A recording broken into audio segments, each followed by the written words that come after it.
आप ही के चैनल प्रकाश पुंज मैं राम प्रकाश से एक बार पुनः आपका हार्दिक स्वागत करता हूं। यह वीडियो बना रहे निष्ठा प्रशिक्षण मॉड्यूल 12 विज्ञान का शिक्षा शास्त्र, और इसमें गतिविधि 2 गतिविधि 4 के प्रश्नों को समाहित करते हुए प्रश्नोत्तरी के प्रश्नों का भी उत्तर हमने दिया है। और यह वीडियो आपको अच्छा लगेगा तो लाइक करना, सब्सक्राइब करना मत भूलिएगा। गतिविधि 2 के प्रश्न को हम लेते हैं।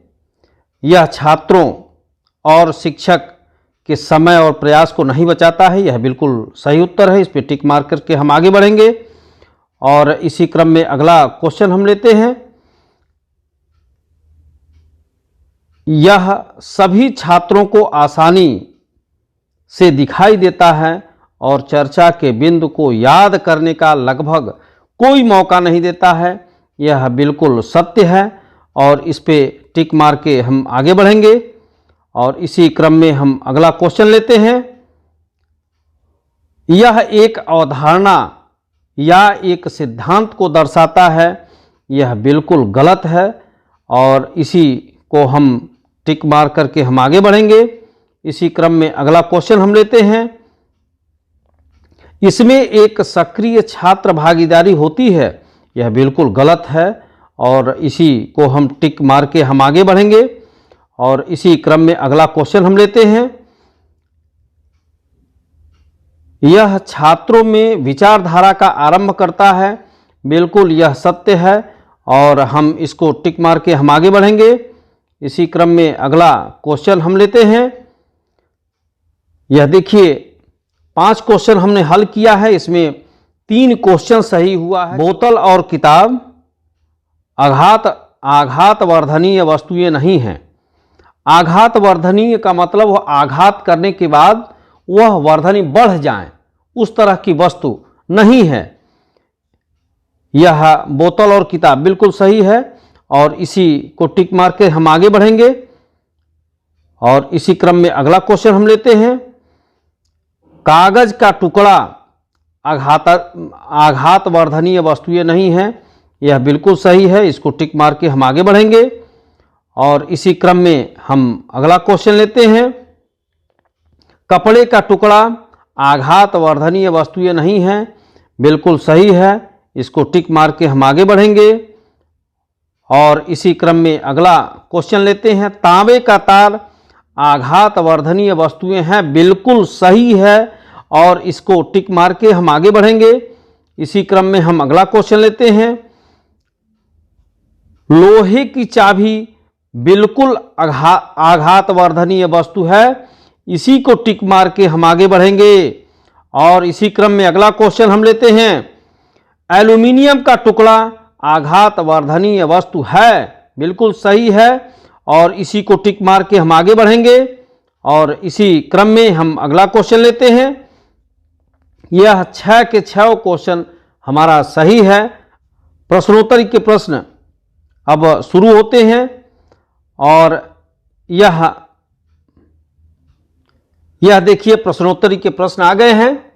अब इसके बाद देखिए पहला प्रश्न है।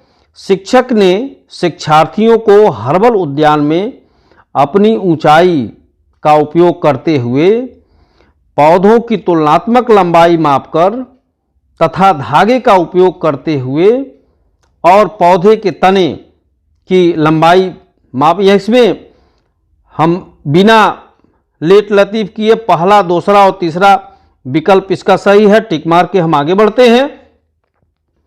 और इसी क्रम में देखिए दूसरा क्वेश्चन है। शिक्षक ने छात्रों को नोटबुक में अपनी पसंद के पौधों के स्केच बनाने और उसे रंगने, चित्र लेने और कोलाज बनाने के लिए एक गतिविधि में शामिल किया।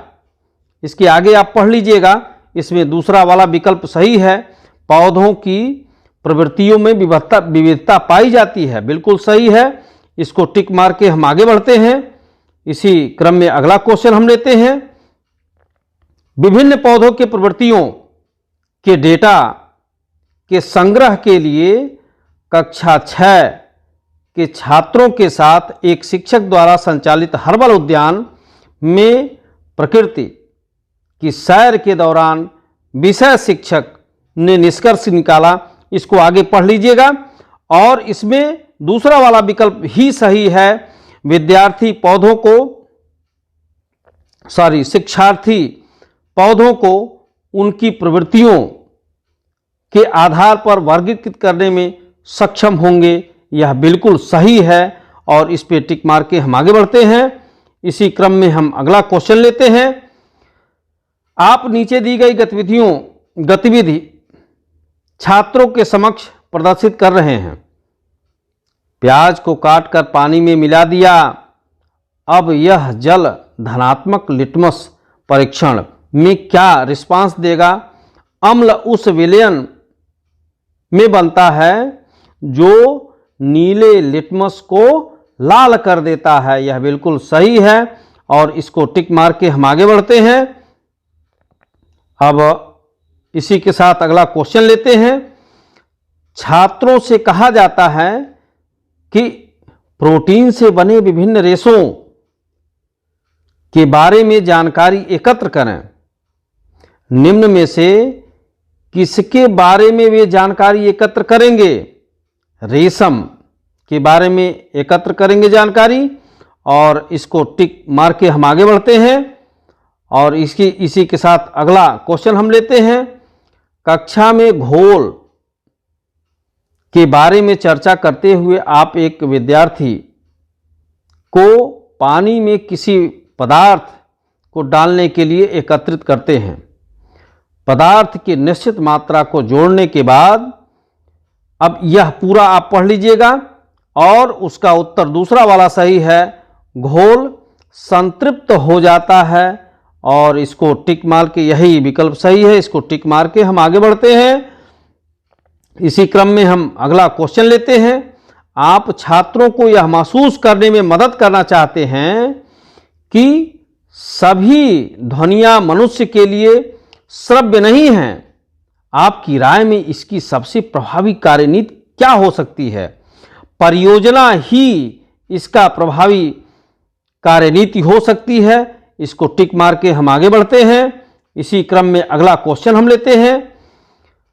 ध्वनि उत्पन्न करने के विभिन्न तरीकों का परिचय कराने के लिए पड़ोसी कक्षा के एक शिक्षक अपने विद्यार्थियों को किसी भी तरीके से ध्वनि उत्पन्न करने का अवसर देने की योजना बना रहे हैं, लेकिन आप नहीं चाहते हैं कि आपके छात्र डिस्टर्ब हों, तो उसके लिए हम क्या करेंगे? विद्यार्थियों को गतिविधि करने के लिए सभी कक्षाओं से दूर खेल के मैदान में ले जाएंगे और यही विकल्प हमारा सही है, इसको टिक मार के हम आगे बढ़ते हैं। और इसी क्रम में अगला क्वेश्चन हम लेते हैं। मीरा अपनी कक्षा में एक दृष्टिबाधित छात्रा है, निम्नलिखित में से कौन सा दृष्टिकोण आपका समावेश सभी गतिविधियों में सुनिश्चित करने के लिए अपनाएंगे? सभी दृष्टिकोणों का मिश्रण, यह चौथा वाला विकल्प हमारा सही है, इसको टिक मार के हम आगे बढ़ते हैं। इसी क्रम में अगला क्वेश्चन हम लेते हैं। भारत में स्कूली शिक्षा के किस चरण में विज्ञान को एक अलग विषय शास्त्र के रूप में शुरू किया जाता है? इसमें उच्च प्राथमिक शिक्षा में विज्ञान को विषय के रूप में शुरू किया जाता है और यही विकल्प हमारा सही है, इसको टिक मार के हम आगे बढ़ते हैं। इसी क्रम में यह हमारा प्रश्नावली समाप्त हुआ और 10 प्रश्न था, इसमें 10 के 10 प्रश्नों का उत्तर सही हमने दिया है। आप भी यह प्रयास कीजिएगा कि आपका 50% से ऊपर प्रश्न सही हो। इसी के साथ यह वीडियो समाप्त हुआ। आपको यह वीडियो अच्छा लगा हो तो लाइक करना, सब्सक्राइब करना मत भूलिएगा। बहुत बहुत धन्यवाद। नमस्कार।